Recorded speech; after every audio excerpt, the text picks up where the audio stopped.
उस रात पुरी के राजा ने एक अजीब सा स्वप्न देखा। स्वप्न में भगवान जगन्नाथ दर्द से कराह रहे थे। उनकी मुख कांत मुरझाई हुई थी और वे राजा को उलाहना दे रहे थे। मेरी माँ को मंदिर के द्वार से लौटाया गया। वो मेरे लिए औषधि लाई थी, पर तुम सबने उसे अपमानित कर दिया। अब मेरा पेट दुख रहा है। क्या आपने कभी सुनी है ऐसी कहानी जिसमें भगवान खुद अपनी माँ के लिए रो पड़े? वीडियो को ध्यान से देखिए। अंत में आपके लिए एक सवाल है। राजा हड़बड़ा कर नींद से जागा, पसीने से तरबतर। भगवान की माँ कौन हो सकती है? ऐसा कैसे हो गया कि किसी भक्त को मंदिर में प्रवेश तक न करने दिया जाए? राजा को कुछ समझ नहीं आया। आखिर यह औरत कौन हो सकती है? कुछ दिन पहले एक गरीब महिला रोज की तरह सुबह सवेरे अपने थके हुए पैरों को घसीटती मंदिर की ओर चली जा रही थी। उसके तन पर बस एक पुरानी सी साड़ी थी। इस संसार में उसका कोई नहीं था, न पति न बच्चे न कोई आसपास, लेकिन इस तन्हाई में भी उसकी आंखों में एक अद्भुत चमक थी। वो मंदिर के प्रांगण में पहुंचकर भगवान जगन्नाथ की प्रतिमा के आगे बैठ जाती और बड़ी दीनता से कहती, लल्ला मैंने तुम्हारे लिए कुछ भी नहीं किया तो कैसे माँ कहला सकती हूँ? प्रत्येक भोर उसकी पूजा उसकी आंखों से झरता माँ का स्नेह एक अनूठी भक्ति का परिचय देता था। बाकी लोगों के लिए भगवान जगन्नाथ पूजनीय देवता थे, मगर उस बूढ़ी स्त्री के लिए वो तो लल्ला था, उसका अपना बच्चा। कुछ समय बाद मंदिर में एक खास उत्सव का दिन था। पुजारियों ने भगवान के लिए 56 भोग सजाए। इस भव्य आयोजन को देख वो महिला थोड़ा बेचैन हो उठी। इतना सारा खाना, मेरा लल्ला इतना सब कुछ खाएगा तो कहीं उसके पेट में दर्द न हो जाए? उसकी आंखों में चिंता के आंसू थे। उसे याद आया कि उसकी अपनी माँ पेट दर्द होने पर उसे नीम का चूर्ण खिलाया करती थी। मन में वादा किया, कल मैं भी अपने लल्ला के लिए नीम का चूर्ण बनाऊंगी। रात के अंधेरे में उस महिला ने अपनी कुटिया के बाहर से नीम की टहनियां इकट्ठी की। उसने सिल पर उन्हें पीसा, बड़ी सावधानी से एक छोटी मिट्टी की डिबिया में भरा और मन ही मन मुस्कुराई, लल्ला कल से तुम्हारे पेट को तकलीफ नहीं होगी। उसके लिए यह कोई छोटा मोटा काम नहीं था। माँ हमेशा अपने बच्चे का भला चाहती है। उसे तसल्ली थी कि अगले दिन वो अपने लल्ला के लिए कुछ कर पाएगी। भोर होते ही वो मंदिर के द्वार पर पहुंची। हाथों में वही छोटी डिबिया थी, लेकिन द्वार पर तैनात सैनिकों ने उसे रोक लिया। उनमें से एक ने सख्त लहजे में पूछा, ये मिट्टी की डिबिया में क्या है? वो कांपते स्वर में बोली, यह नींबू का चूर्ण है मेरे लल्ला के लिए। उन्हें इतने तरह के मिष्ठान चढ़ते हैं, कहीं उन्हें पेट दर्द न हो जाए। सैनिकों को उस पर हंसी आ गई। एक ने कठोरता से कहा, पागल हो गई हो क्या? भगवान को ऐसी कड़वी औषधि की जरूरत नहीं। कहते हुए उसने डिबिया छीनकर दूर फेंक दी। चूर्ण जमीन पर बिखर गया। महिला के दिल के टुकड़े भी मानो उसी चूर्ण की तरह धूल में मिल गए। वो कुछ ना बोली, सिर झुकाए आंसू पोंछती कुटिया लौट गई। अगर इस दृश्य ने आपके दिल को छू लिया हो तो अभी इस वीडियो को लाइक कीजिए और कमेंट में लिखिए जय जगन्नाथ। इधर राजमहल में राजा भगवान जगन्नाथ का स्वप्न देख चुकने के बाद चिंतित बैठे थे। वे जानते थे कि ऐसा स्वप्न यूं ही नहीं आता, निश्चित ही कोई गंभीर बात है। उन्होंने तुरंत अपने मुख्य प्रहरी को बुलाया। नगर भर में ढूंढो उस वृद्धा को जो भगवान को लल्ला कहती है। वो कहाँ रहती है, क्या चाहती है, सब पता लगाओ। मुझे शीघ्र समाचार चाहिए। क्या मैंने या मेरे लोगों ने अनजाने में भगवान के किसी प्रिय भक्त का अपमान कर दिया? पता चला कि पिछले ही दिन मंदिर के बड़े द्वार पर एक वृद्धा हाथों में एक छोटी मिट्टी की डिबिया ले खड़ी थी। उसे रोक लिया गया और डिबिया को जमीन पर फेंक दिया गया। चूर्ण धूल में मिल गया और वो रोती हुई लौट गई। तभी से वो कहीं दिखी नहीं। सैनिकों ने यह बात राजा को बताई तो राजा के चेहरे पर पश्चाताप छा गया। तो वही हमारी गलती थी। भगवान ने स्वयं संकेत दिया था कि उनकी माँ का दिल टूट गया है। राजा कुछ देर मौन खड़े रहे। खिड़की के बाहर देखा, सूरज धीरे धीरे उग रहा था, जैसे खुद भगवान भी इस भूल का प्रायश्चित चाहते हो। मंदिर की घंटियां दूर से सुनाई दे रही थी, पर आज उनमें उल्लास नहीं था। एक माँ की चुप्पी, एक ईश्वर की पीड़ा और एक राजा का पश्चाताप, तीनों जैसे सन्नाटे में गूंज रहे थे। सैनिकों ने सारा राज्य छान मारा और महिला का पता लगाकर राजा को खबर दी। जब उसे महिला का पता चल गया तो वो स्वयं वहां पहुंचा। टूटे दिल से वो उस बूढ़ी स्त्री के चरणों में झुक गया और बोला, माता मुझे क्षमा कर दो, मैं अज्ञानता में तुम्हारी भक्ति न पहचान सका। तुम तो स्वयं भगवान की माँ हो। तुम्हारा अपमान करके मैंने जगन्नाथ को भी दुख पहुंचाया है। महिला की आंखें पहले तो विस्मय से फटी, फिर आंसू छलक उठे। वो बोली,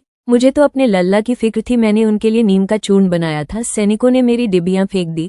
राजा ने प्रेम पूर्वक उसे मंदिर चलने को कहा। इस बार मंदिर के द्वार पर फूल बिखेरे गए। सैनिकों ने आदर से रास्ता दिया और पुजारियों ने महिला को विनम्रता से अंदर आमंत्रित किया। महिला ने दोबारा नीम का चूर्ण बनाया और उसे भगवान जगन्नाथ के चरणों में अर्पित किया। कहते हैं यही दिन उस परंपरा की शुरुआत बना जब से भगवान जगन्नाथ को 56 भोग के बाद नियम का चूर्ण अर्पित किया जाने लगा। लोग उसे लिंगी माता के नाम से पुकारने लगे। उसकी भक्ति और माँ का स्नेह पूरे नगर में गूंज उठा। इस तरह एक माँ का निश्चल प्रेम और एक भक्त की अनन्य भक्ति ने स्वयं भगवान को भी झुकने पर मजबूर कर दिया। आज भी यह कथा हमें याद दिलाती है कि प्रभु के सम्मुख धन दौलत से ज्यादा निस्वार्थ प्रेम और समर्पण का स्थान होता है। जब हम हृदय से उनको पुकारते हैं तो वे हमारी हर व्यथा सुनते हैं। जय जगन्नाथ।